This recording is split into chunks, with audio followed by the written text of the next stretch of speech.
শেরপুরের শিক্ষক ছাত্রীর পরকীয়া, অতঃপর বিয়ে। মুহাম্মদ আবু হেলাল, শেরপুর প্রতিনিধি। শেরপুরে এক কলেজ শিক্ষকের সাথে একই কলেজের এক শিক্ষার্থীর পরকীয়ার ঘটনা ফাঁস হলে অতঃপর বিয়েতে গড়ায় সে সম্পর্ক।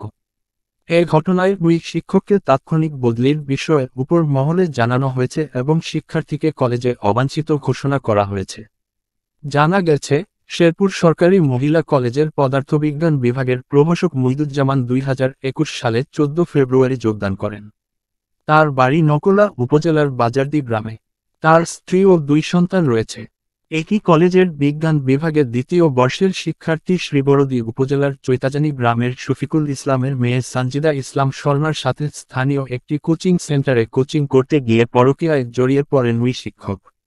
বিষয়টি কলেজের অন্যান্য শিক্ষার্থী জেনে গেলে এবং উভয়ের সাথে মেসেঞ্জারে নানা কথাবার্তা ও ছবি ফেসবুকে ভাইরাল হলে তারা 11 সেপ্টেম্বর বুধবার রাতে অধ্যক্ষের কাছে প্রতিবাদ জানিয়ে ওই শিক্ষক এবং শিক্ষার্থীর বিচার দাবি করেন।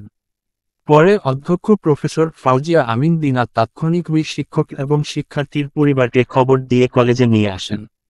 পরবর্তীতে তারা পারিবারিকভাবে বিয়েতে রাজি হলে রাতেই স্থানীয় একটি কাজী অফিসে গিয়ে 30 লাখ টাকা দেন মোহর ধার্য করে বিয়ের কাজ সম্পন্ন করা হয়। সেই সাথে কলেজের অধ্যক্ষ ওই শিক্ষককে তাৎক্ষণিক বদলির জন্য ডিজি অফিসে লিখিত চিঠি পাঠায় এবং ওই শিক্ষার্থীকে কলেজের অবাঞ্ছিত ঘোষণা করা হয়। এদিকে 12 সেপ্টেম্বর বৃহস্পতিবার সকালে কলেজের শিক্ষার্থীদের আন্দোলনের খবর পেয়ে সদর থানার পুলিশ অবস্থান নেয়। এ সময় অধ্যক্ষ শিক্ষার্থীদের উদ্দেশ্যে ওই শিক্ষক এবং শিক্ষার্থীর বিষয়ে প্রয়োজনীয় ব্যবস্থা গ্রহণ করার কথা জানালে শিক্ষার্থীরা শান্ত হন। এ বিষয়ের অধ্যক্ষ প্রফেসর ফাউজিয়া আমিন দিনা জানায়, শিক্ষক এবং শিক্ষার্থী এই কলেজের হলেও ঘটনাটি মূলত ঘটেছে কলেজের বাইরে কোচিং সেন্টারে।